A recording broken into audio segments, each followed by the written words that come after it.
Okay, well, guys, appreciate you guys being here. I would love to start off with some wins. You guys know the routine. We celebrate them, whether they are large or small wins, personal or business. We love to hear it. Um, and so if you're able to unmute and you've got a win, we'd love for you to share. Well, I got some action items done. A lot of them. Come Love that, on. Billy. That is a win. I got Important, all the rest doesn't happen if those don't. that Yep. needs to be a quote. I got action items done, a lot of them. That's Yes. that's it. Yes. And that's a good point, Bryce. Without the action items, typically wins don't come in. So that is definitely a win. Anybody else have a win that they want to share? Well, while we're on vacation, we got our first couple of hits on our local services ad and converted one to an appointment. So Travis doesn't know that yet. He's gonna find that out after this. Well, we Come love So we, on. that. so we got Yes. some things to work through, even on vacation. That's good. Yes. Yes. And next year you'll have somebody else who can manage that while you're on vacation. Yep. But we're thrilled that those are coming in. There's so much more to come, with Google Local Services getting that going. So anybody else have a win they want to share? Anybody have like 2023 numbers that have came in or year over year numbers or, goal numbers? Does anybody have anything they'd want to that they want to share from that? I have a win. Tell us. So I had landed my largest job, Travis knows. So my average job was around 30 to 40,000, and I just landed a close to 300. Ooh, Great job. that is exciting, Sean. Congratulations. Wow. Cheers to making that the new normal. That's like Yeah. more than twice the amount. Wow, Yep. Rudy, you're good at math. 10x 30,000. Or that. Yep. Anybody else have a win? Today we're talking about KPIs and annual goals, and so number and this is the call. This is a call to share it. I just saw Scott with Complete Electric pop on. I don't know if he's in a position to talk, but I know that you guys had a pretty phenomenal first year. Yeah, we kicked off the year hoping to do the rate of 250,000 annually. We started in the middle of the year, June, and we ended up at 230 for the year, which it would have been closer to 460 for the rate annually. So, yeah, that's a big win. We're looking forward to this coming year, and we've got a goal set of $1 million. So, look forward to having another win next January. Yes. Come on. Yes, Wow. Scott. Thank you so much for sharing. And they are just such diligent doers over there with tracking their numbers, knowing their numbers, digging into it. So want to brag on them before we get into the meeting here today, because what we're going to be talking about today here, guys, is tracking. I'm going to share my screen here. Everybody see it? Yes, yes, awesome. Thank you, Bryce. So I know that tracking is not like the most exciting thing in the world. People don't typically get excited about Excel or spreadsheets or Google Sheets for that matter of fact. Bryce does. Bryce gets excited about spreadsheets, but he's far and few in between. I know I'm somebody who used to be very intimidated by spreadsheets and intimidated by numbers. But what we want to make sure of at Redmond Growth is that I do not want you guys to get to January of next year feeling like you worked really, really hard all of 2024 and you don't have anything to show for it. I don't want you guys to start off this year thinking, this is my goal, this is where I want to be, this is the win I want to share January, 2025, but I don't know how to get there. I want us to have a clear pathway. I want us to have clear defined goals, a clear pathway on how to get to those goals so that we can make sure that this is the most productive and efficient and effective and goal achieving year that your company has ever had. And in order to do that, we have to do tracking. We got to measure, you measure what you treasure. And so we're going to be talking about tracking, and specifically today, we're going to be talking about KPIs. So let's get into it here. I'm going to start it off with this quote. It is not enough to take steps which may someday lead to a goal. Each step must be itself a goal, and a step likewise. What that means to me is that sometimes we can get into the stage of, oh, one day I want a franchise. Oh, one day I want to sell. One day I want to be a $5 million company with a 20% profit margin. One day I want to build this business to where it's not dependent upon me, and I can still be pulling in a $300,000 salary per year, and the business isn't dependent upon me. You know, we can have these big goals, but those goals are just going to be dreams unless we actually put steps and we break down the process and the goals of what needs to happen, what weekly goals, what monthly goals need to happen, do I need to achieve in order to get there. And that's what we're going to be talking about here today. So I'm going to kind of fire through the steps of tracking, and then we're going to kind of dive into each and every one. So the first step here is we have to define tangible goals. They got to be tangible, they got to be clear. We're going to get into that here in a minute. The second thing is you have to actively track your key performance indicators. You guys are going to hear us say those words a lot at Redmond Growth. We also reference them as KPIs, KPIs. Key performance indicators. That's what we're referencing to. Those are the key data points in your business that are going to allow you to know if you are going to your goals, getting closer to your goals or not. The third thing is tracking is not going to be useful unless you're actually reading the data and making decisions off of it. And so we're going to walk you guys through this today. What decisions can you make from the data you're gathering? And then the fourth one here is watch yourself, hit those goals, and then define new ones. I'm going to get into what that looks like, not just focusing on that big picture. So let's get into it. Has anybody ever heard of the SMART acronym before? Show of hands, we're familiar with what that is. I've got the example already here. I should have taken it off and quizzed you guys to see if you guys remember what all of them stand for. But the main thing when we are defining our big goal, our annual goal, is we want them to be SMART, which means specific, measurable, achievable, relevant, and timed. Kind of to go into each one of those. We want to get very specific and clear with the number. We want to make sure that it's a tangible goal that can actually be measured. We don't want it to be vague. If I ask you what your goal is and you think, oh, well, maybe, probably around $500,000. No, we get more clear than that. We have to know I want to grow. realistically. Yeah, I want to grow. I just want to drive more revenue. We got to get more clear than that. We got to have a specific number that we can tie that goal to. We also need it to be realistic. When we go through here in a little bit, I'm going to show you guys our KPI tracker. Some of you guys already have KPIs.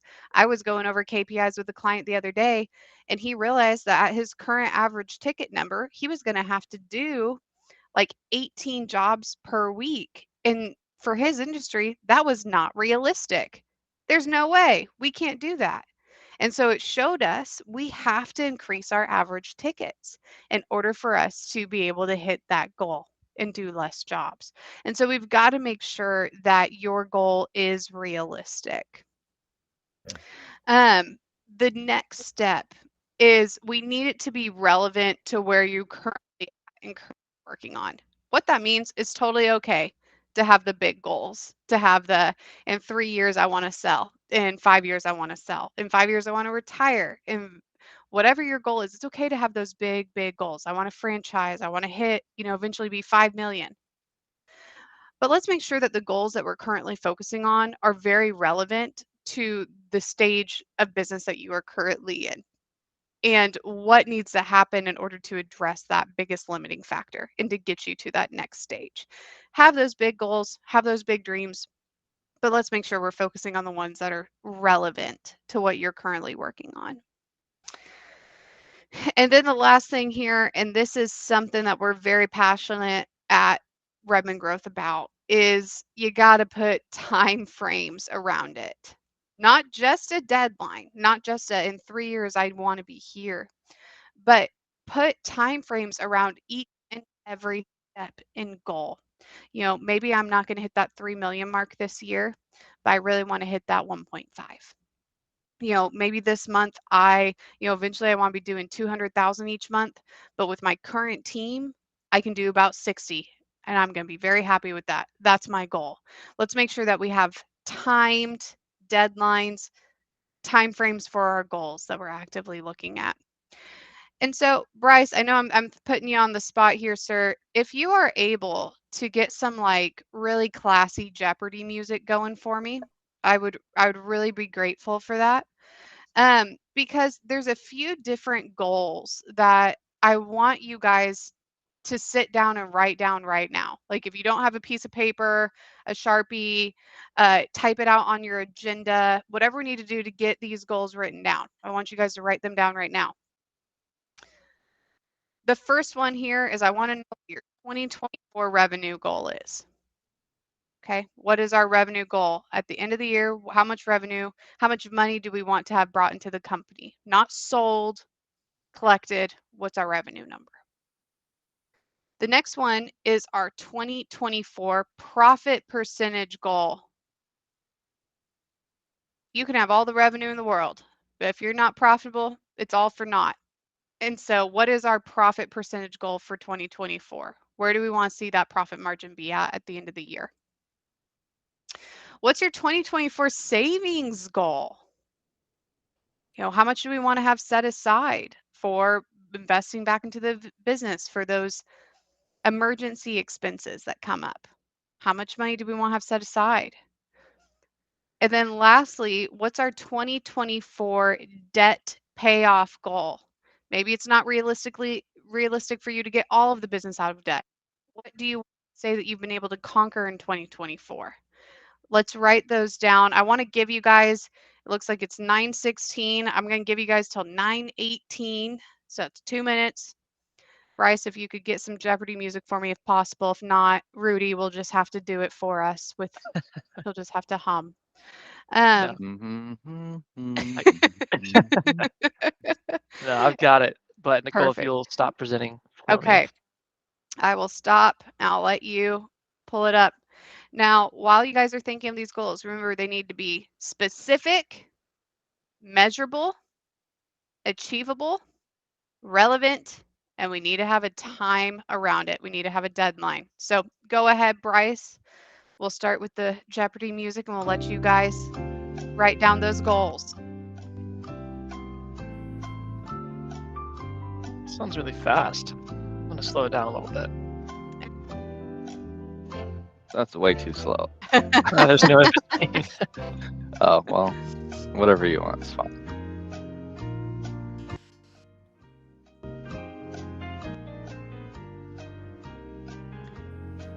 And I'm not going to say there's going to be a pop quiz after this because it's not necessarily a quiz, but I am going to be calling on some people or asking for volunteers. So if you aren't already writing down your goals, do so now so that you're prepared. Thank you, Rudy, for putting those in the chat for me.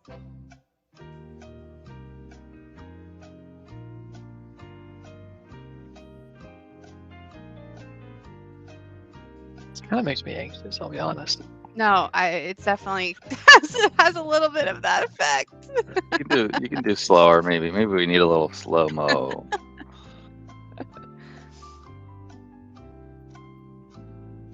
It's a little bit more soothing. Oh, it's a little soothing.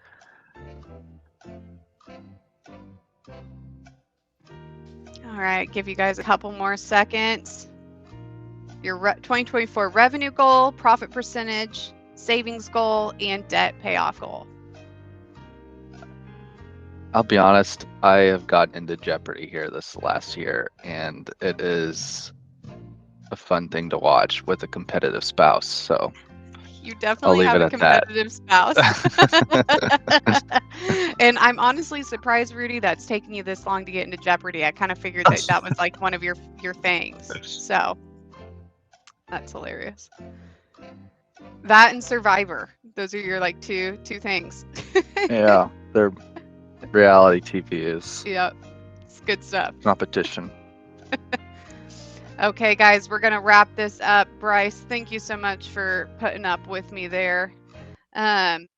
Okay, so who is brave enough to share? And I'll even let you pick which one you want to share: revenue, profit, savings, debt.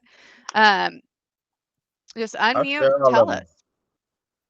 So my revenue goal is 1.5 million.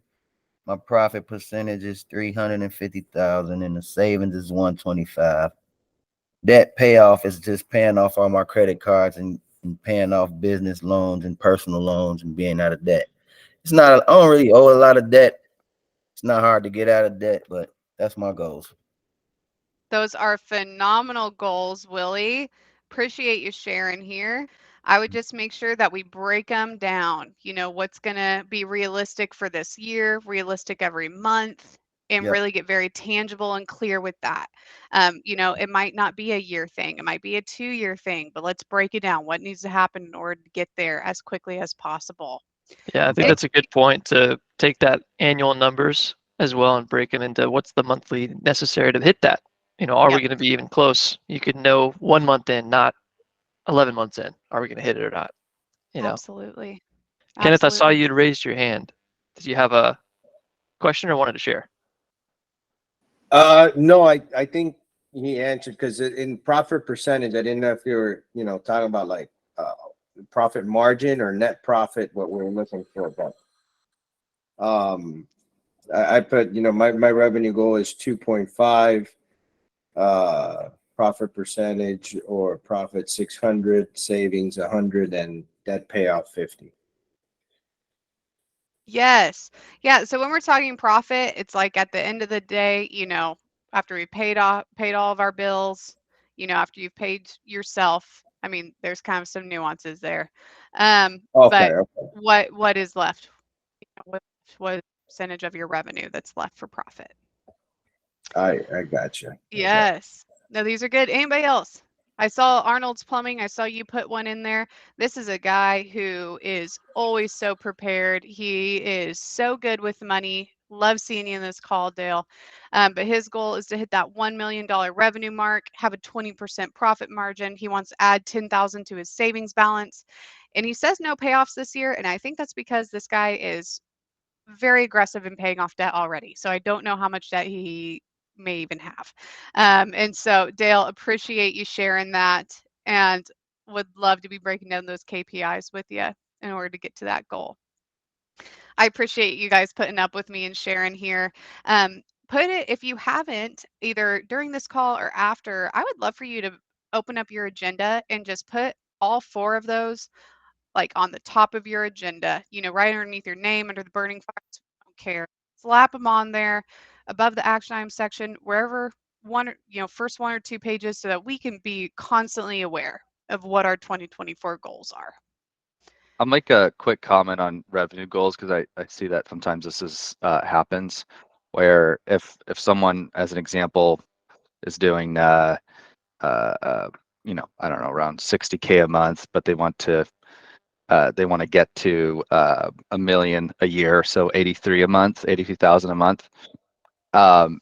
Sometimes we can think, oh, well, I'm not hitting that in January, I'm not hitting that in February, but I think maybe by June I'll be able to hit. I should definitely be able to hit 83,000. I'm going to hit my goal. Well, if you're hitting it only halfway through the year, then you're going to have to really make up for it on the second half of the year and get a lot more than 83,000. So but it's still a good thing to keep in mind. Is my monthly revenue going to help me get to that year-end goal? You know, maybe the next Rudy, year. you're stealing my slides. Get out of Oh here. shoot. Stealing my slides. You're stealing my thunder. They're going to think I stole this from you. Well, Gosh. I actually looked at your slides, and we're gonna just go ahead and boot Nicole out right now, and I'm gonna take over. No, but just Okay, I guess I'll just shut up. But Okay. No, no, it's this is good great. stuff. It's good stuff. And we're going to get into that. So, step one, we've defined our goals for 2024.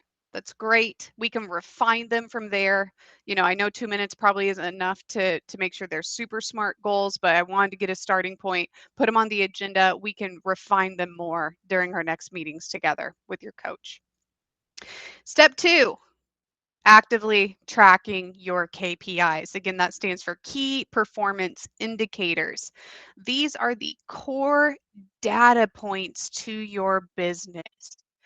This will allow you, if you start tracking your key performance indicators, it's going to show you very quickly how realistic your goals are and what needs to change in order to make those goals realistic. So I'm going to open up this spreadsheet here. I'm going to show you guys this. Okay, so this probably isn't super foreign to everybody. And if you have been tracking your KPIs, do not leave this meeting. I'm proud of you, but there's still something to learn here. I know this is not a foreign spreadsheet to everybody. In fact, it's one that we cover pretty quickly with clients. Why I'm covering it again is because it's frickin' January. We just started a brand new year. So it's time to redefine your KPIs. Let's analyze what they were last year, what we want them to be this year. Let's make sure they're realistic. You know, don't KPIs is not something we set it and forget it. That defeats the purpose. And so whether you've been tracking KPIs or this is a brand new concept to you, let's get into it. Let's redefine them. So how this works is we want to set our annual goal. So this is our annual revenue goal, not how much we want to sell or have on the books. It's literally how much money do we want to come in revenue wise, 1.2, let's say that's the goal. Your conversion rate is out of all of the leads that come in, how many of them do you end up booking for an appointment? Or for some of you, I kind of like to say give an estimate too. Is kind of how we see that number. So that's out of all the leads that come in, how many of them do you end up booking? Your closing ratio is out of all the people that you quote that you have an appointment with, how many of them end up moving forward with you? End up choosing you, moving forward with you. Now, you might not know these percentages. In fact, I would say most people don't, especially when they first start with us. It might be something that they guess. A lot of times I have clients, oh yeah, my closing ratio, it's like 80%. And we start tracking and we realize it's actually closer to 50 or 40. Sometimes it's the opposite. But by tracking, you're going to be able to really know those percentages a lot better. Now, if we want to hit that 1.2 million, and our current average ticket totals around $5,000. That means that we need to be completing 5 jobs per week. We need to be going to 8 appointments. We need 10 leads in per week, which will put us right over that $23,000 week mark, which will put us at that $100,000 per month, which will put us at that 1.2 per year. Now, I know I'm kind of going through this quickly, and again, I know spreadsheets are very intimidating, and numbers are intimidating. And formulas and spreadsheets are intimidating. This is something that if you feel scared about or not sure, your coach is going to be able to walk you through it. We even have videos that break it down much better than I'm doing right now, that walks you through how to fill out your KPIs. And so just bear with me here. But we've got to make sure that we know that these are our goal numbers. If we want to hit that 1.2, these are the numbers that we have to hit. And so on a week by week basis, we need to make sure that we are tracking those. How many leads came in? How many appointments did we go out on? How many jobs did we close? How much money did we collect? That's going to give you your current average ticket total. This breaks it down on a very small scale where, yes, our goal is 1.2, but saying that goal, knowing that goal isn't going to get you anywhere. It's just a starting point. Have to break it down on a weekly and monthly basis.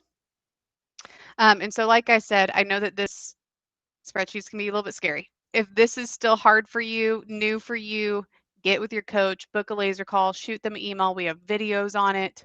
We can help walk you through it. But whether you've been tracking KPIs or not, let's redefine our 2024. One question I would ask is, it's the 18th of January. I know we just got through the holidays. Have you plugged in your KPIs for the past couple weeks? I know it's hard to get back into that habit. Let's make sure that we're on top of it there. Few little tips. Let's make sure that you have a recurring time in your calendar to update those KPIs. Same time, same place every single week, whether it's on Fridays at noon, Mondays at 8, Sundays at 2, I don't care. Let's make sure we have a set time on our calendar we honor religiously. We're sitting down and we are going over our KPIs. We're plugging in those numbers. If you need to meet with a member of your team to help get that data, let's make sure that they are in that meeting and we honor it religiously every single week. I would even encourage that it is helpful to have somebody else who is actively looking at your KPIs with you. If you have an office manager who's answering the phone, helping you with Google Local Services, that's a great person to help you fill out those KPIs on a weekly basis. Having that, obviously you guys believe in accountability. You've hired a business coach. That's why you're on this call, Redmond Growth. Accountability is a beautiful thing. If you have somebody, whether it's a project manager, a lead carpenter, an office manager, if your spouse is involved in the business, whoever you can sit down, go over your KPIs together once a week, having that accountability, that consistency, that second pair of eyes on it is only going to give you more value out of those KPIs. Now, this gets kind of into the nitty gritty, and I wish we had time today to go over all of the different things you can track. You want to start with KPIs. Why do we start there? They're the most important. They're the key data points. But based on your KPIs, you're going to start identifying other things that may need to be tracked. You might realize, oh gosh, our closing ratio isn't great. That might cause us to want to track each one of your individual techs. How many jobs are you sending them out on? How many of them is he closing? So that you can better identify that problem. Who needs help? Who's hurting that closing ratio? You might realize that a lot of the leads that call in, we're not booking for an appointment. That might cause us to have to track our individual leads. It might cause us to have to do a little bit of extra training with our office. You might realize through tracking your KPIs that your revenue looks pretty good, but you're not profitable. And so that's going to cause you to say, okay, I need to start breaking down each job. I need to start doing job costing and income and expenses tracking to see where the profitability issue is. So the KPIs is where to start. And based on your KPIs, it's really going to help you identify other areas in your business that you might need to do a little bit of extra tracking on. The good news is that Redmond Growth, you're not reinventing the wheel.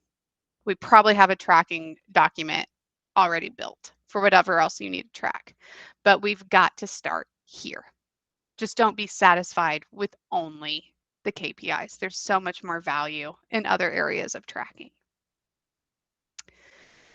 Now, the third step here is I see clients sometimes get into the habits of, Nicole's told me I need to track KPIs. I need to fill out this document, so I fill it out. And it might be something you reluctantly do. You just fill it out every week. That is a fruitless activity. You've got to sit down and you've got to make decisions based on the data that tracking is giving you.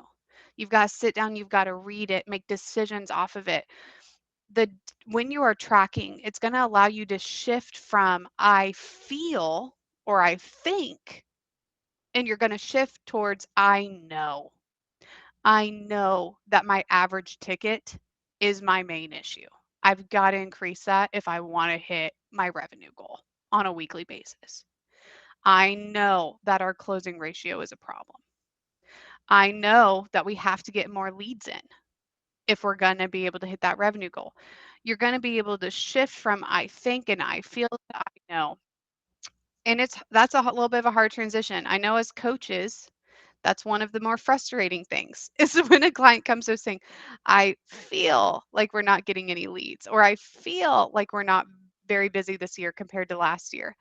because we shouldn't feel, we should know. If we're actively tracking, we're going to be able to know, okay, December is always a little bit of a slow month around the holidays. We have years of tracking to prove that. Let's be more prepared for it next year.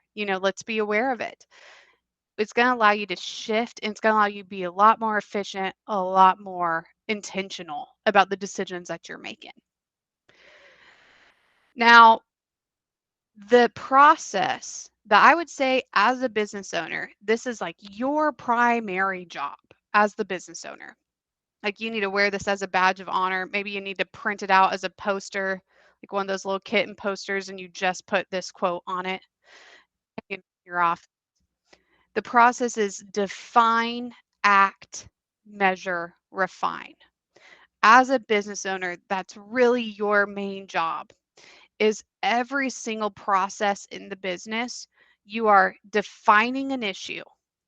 My issue is that our average tickets are too low. I've defined that issue. I'm going to act upon it. I'm going to increase prices, and I'm going to make sure that every single one of my techs are doing a home safety inspection on every single one of the jobs so that we have a chance to increase that average ticket. I'm acting upon it. And then here in a week or two, I'm going to sit down, I'm going to measure the results. Have our average tickets increased? Whose average tickets have increased? Whose have not? I'm going to refine the process. Maybe we need to build a home safety inspection checklist. Maybe we need to add it into House Call Pro so they can't close out a job until they've done it. What do we need to do to make the process more efficient? And unfortunately, guys, and this is the nature of the beast, it's the decision you made when you became a business owner.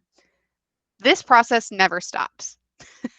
You are always going to be in the phase of defining an issue, acting upon it, measuring the results, and refining the process. That is the best way you can help your team, help your customers, help your profitability, is if you are constantly in that mindset of defining, acting, measuring, refining.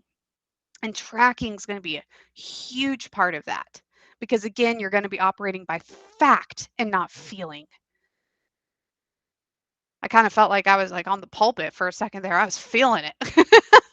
Got goosebumps thinking about this process. That was a good feeling right there. Thank you. Thank you. Now, this is also part of the scoreboard. Who here played sports growing up? Show of hands. I know I did. Willie, I see you. Yeah, I figured there was a good group of us. I know I'm very competitive. I don't think I would have cared to play sports if we didn't keep score. In fact, I don't want to play games where we don't keep score. What is the point? There's a winner and a loser. I want to know. I want to keep score. Okay. Bryce is laughing because he's played sports with me, so he knows that I'm a little bit competitive. Your tracking is your scoreboard. If you have not let your team know what the goals are, they don't know what they're working towards. You've given them no target to shoot for.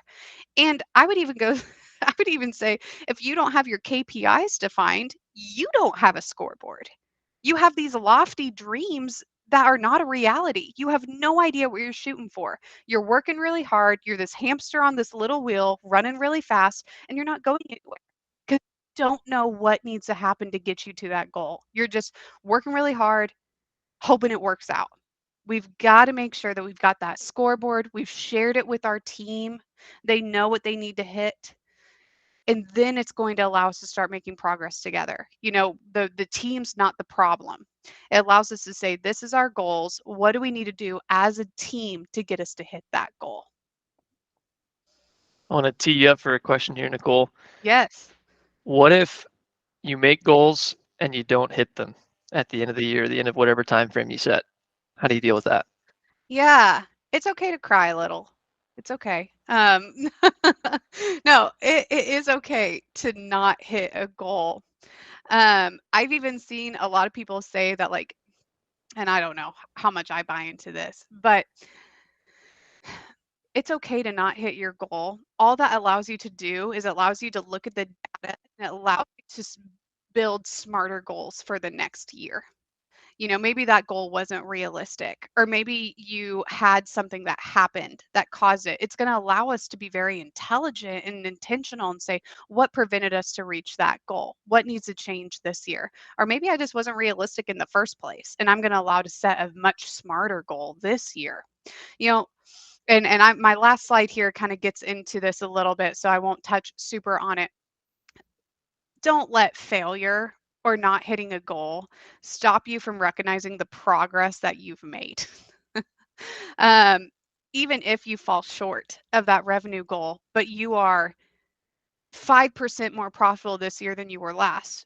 Who the heck cares we didn't hit that revenue goal? You have way more money this year than you did last year. Don't let those big lofty goals and be so married to them that it causes you to be in this mindset of defeat or failure when you've really actually made a lot of progress.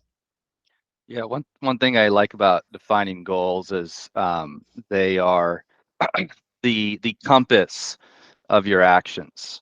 It helps you Ooh. point in the right direction. So you really want to make sure that you have those goals, even if you don't hit them. It's every NFL's team to win the Super Bowl. That's their goal, but only one of them leave with that. Does it mean that all of their goals were crazy and unrealistic? Well, I mean, by statistically, yes, but that's still the purpose. They still have to have that goal to do what they need to do to get better. And it doesn't mean that they necessarily had a bad season either, I would go Yeah, say. And sorry, Bryce, Dallas. I hope you wrote down that quote of Rudy's, because we need to get that printed with his face Oh, on it.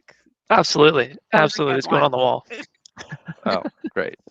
So the last thing here, and I'll get off my pulpit for a moment, is just this is going to allow you to be able to act a lot quicker. It's going to allow you to be able to act a lot more accurately. You're going to be a lot more confident. I can't tell you how many times I have a client who started tracking and then had these light bulb moments of, oh my gosh, this is why this hasn't been working. This is why, this hasn't ended up the way I've wanted it to. I now have a clear path. I know what needs to be fixed. And so don't let the intimidation of spreadsheets or numbers stop you from doing this. That's why we're here to help guide you, hold your hands a little bit, make you feel confident about it. But it's ultimately going to allow you to have a lot less stress and a lot more clear direction. Now, the last thing here, and this is where we're going to get a little bit emotional, a little bit more, feely here. Because step 4 is actively make progress and hit your goals. That might seem a little bit like, okay, Nicole. But what I want to touch on here is that success is an iceberg. I love this illustration here. People see, oh my gosh, there's this company that they're busy year round and they're doing like 5 million and they've got 14 trucks in the field, whatever it is. But what you don't see is all that went into getting there. Success is not a just linear all the way up. We're not just climbing this mountain. There's a lot of valleys, there's a lot of dips, there's a lot of seasons, there's failures along the way, there's sacrifices along the way. There's times where you're not going to hit that big goal, but there might be another goal that you hit. And so we can't be in the mindset of, I'm not at that goal yet, so I'm failing, which is why it's so important to have process goals. The big annual goals, what we call end goals, that's the result of our process goals. Our process goals is more like our weekly revenue increasing. We're seeing that go up. That's going to ultimately help us get to that end goal. Our average tickets increasing, our closing ratios getting better, our profit margin increasing. We're able to maybe make a little bit more extra debt payments, or we're able to put a little bit more into savings. These are process goals. These are the goals, the little steps, the little actions that happen along the way to getting you to that end goal. And they are literally what makes up that end goal. They are the determiners. And so don't neglect these. Celebrate them. It's why we ask for wins every single meeting, is because when you are in the middle, you can feel a little bit like you're failing. This is something I'm not going to say that I said this quote. I'm pretty sure Robert Redmond actually said it me, and I don't know where he got it, but it's something that I have to remind myself every single day, is that progress feels like failure when you're in the middle. When you're not where you want to be yet, but you are on your way there, sometimes it's very hard to not feel like you're failing because you're not there yet. You see how much better it will be when you're there. But don't let that stop you from reflecting and celebrating how far you've come. You've got to hold on to that. You've got to hold on to those little wins. You've got to look not just at the big picture, but every single aspect of it. One of my clients, Garden Diva, they did about 100,000 less this year than they did last year. And so if that was the only thing we were tracking, if that's the only thing we were looking at, we would be pretty defeated. We'd be crap. That sucks. We did 100 grand less this year than last. But they're almost completely out of debt this year. Last year, they had to take out loans. They pulled a 10% profit after she paid herself a salary. They've never been profitable in the past. This is the best year they've ever had, even though the revenue was 100 grand lower than it was the previous year. And if we weren't intentional about looking at that, she might be thinking, I need to sell this business. This is never going to work for me. We might be in that mindset of defeat. But because we're intentional about tracking, we're intentional about setting our goals, she now had a conversation with me the other day about in 3 years, she wants to sell. And what do we need to do for the next 2-3 years in order to get the business into that position? And it's because of the tracking, because of the process goals, because she didn't get so focused on that big goal that she felt like she failed, that we're able to have a conversation, realistic about it. And so I say that, guys, to just stick with it. Owning a business is tough. It's not for the faint of heart. Even though you're in the middle, you're not where you want to be, it doesn't mean you're failing. So, okay, I'll get off my soapbox here. I'm going to let Bryce put us all into breakout rooms where we can get really clear about these goals. We can ask any questions and give you guys answers, and we can make sure that 2024 is our best year yet.